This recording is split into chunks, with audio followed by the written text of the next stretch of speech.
Creamfinance, we can't talk about some kind of group marketing because the marketing has been executed on the local level, while there is some kind of cooperation on definitely group level between marketing managers. And there is a CMO who works with local countries. So the group marketing we can also take as something which been done by our board, and I would say while the local marketing is concentrated on attracting new customers, the group marketing itself, if we call it like this, is more investor-related marketing. So how to attract more investments, more depth into the company, communication of what Matis is been doing, and investor relations, what our PR manager is doing, Victoria. This is what I call like a group marketing.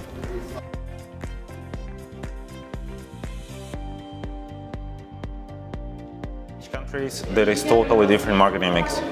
While talking about Czech Republic, the majority of traffic we are receiving is pretty much from the online channels, while in the online is more API partners, which are somehow called lead gens. Then there are brokers, which again in some countries are called affiliates. The rest is being attracted by the paid search and by the SEO. While in other countries, for example, we can say Georgia, there are no lead generators. They just don't exist as a category. There is only affiliates. We generate around 40-50% of the traffic, while the rest is being generated by organic search.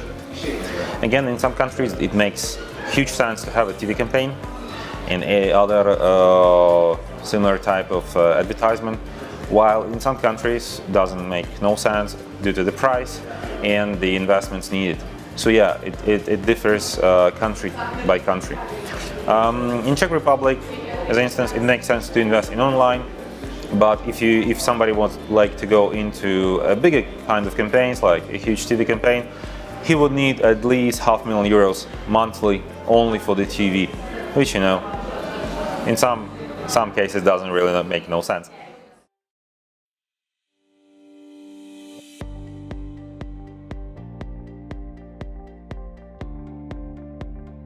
Oh, yes, as you said, I will be talking about this in my presentation. So basically, the three-step old customer journey is something quite simple. So there was buying you were doing based on the research. You just made the research without Google. You just made some kind of research. You entered the shop. You just took the stuff you need. Right. Secondly, it's something impulse. You just enter a shop. You see a cool t-shirt, and you say, "Yeah, I just have to have it. I just will buy it." Although you haven't thought about it before, you're just gonna buy it. It's an impulse, right? And the third one is habitual. What you do on a daily basis, you just go to the grocery shop and you just buy milk, bread, whatever, right? So this is like the old step customer journey. Can you imagine something like working on this today? You do a hell lot of research, you read the review websites, you ask your friends, you do whatever, like everything before the buying itself. Even when I do a habitual buying, I go to an online grocery shop. I browse the stuff they have. I look on the new stuff, and it's not like I'm buying each time the same. Even groceries, I always buy something new. I want to try something new, and the price differs. So even with the groceries, with habitual stuff, I need to do more and more research. Sometimes I even read reviews about the stuff I'm going to buy, even the food. So the new customer journey, which actually works now, and I will be talking about it, is you have to have some kind of stimul. Secondly, you basically search for information from all the social networks. You just ask your friends, you browse Facebook, you do review websites. Then you just begin interaction with the product, which is called first moment of truth. It's something. Well, you enter the shop, you get across the product, and you just reach the shelf. This is like the first moment of truth, the shelf phase. Then there is a second moment of truth. This is something when you have bought your product, you basically have paid, and this is the whole interaction connected with the product. So, how do you buy it? How do you feel, touching the product if it's a physical product? How was your experience with the delivery company if you order something online? So, was it broken? Did you receive it, in one piece, or they split it into the packages? This is all, and this is called the second moment of truth, like your experience. And then you share your experience, which is called the ultimate moment of truth. And this shared experience is something which becomes this experience of the next person who will gonna buy the product.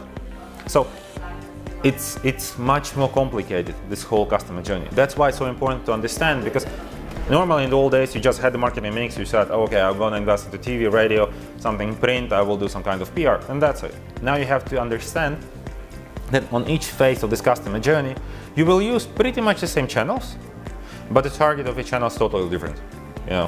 In the first phase on the stimul, let's do something which some people find useless, like display ads. In the beginning, in the stimulus phase, customer doesn't actually know about your product, so you have to show some hero content for him to grab his attention. Just to create this kind of impulse. He saw an ad, he saw quite Costa Rica beach, and he said, maybe it makes sense to go there. So you target with display ad something nice, something cool he would maybe like to have, right? While in the last step, the ultimate moment of truth, when he had bought this via multiple steps with the same display ad, the same channel, you will target different stuff. You will target, please share your experience. So the same display, the same channel, but at the beginning you need to show him something which will grab his attention. Secondly, you will actually, on the end, you will say him, thank you for using our product, please share your experience. Same channel, different KPIs, different message. This is the thing. This is now marketers, they just have to do tons of new work. It wasn't before, it wasn't done, now it has to be just done. Understand it, each channel, understand each phase of customer journey, adopt the process, adopt the goals of each of the phases, and adopt the KPIs.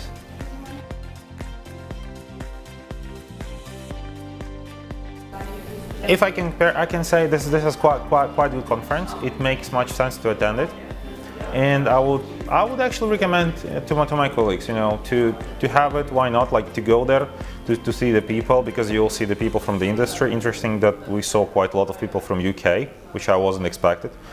And as so far, yeah, it makes sense. I will definitely attend next year.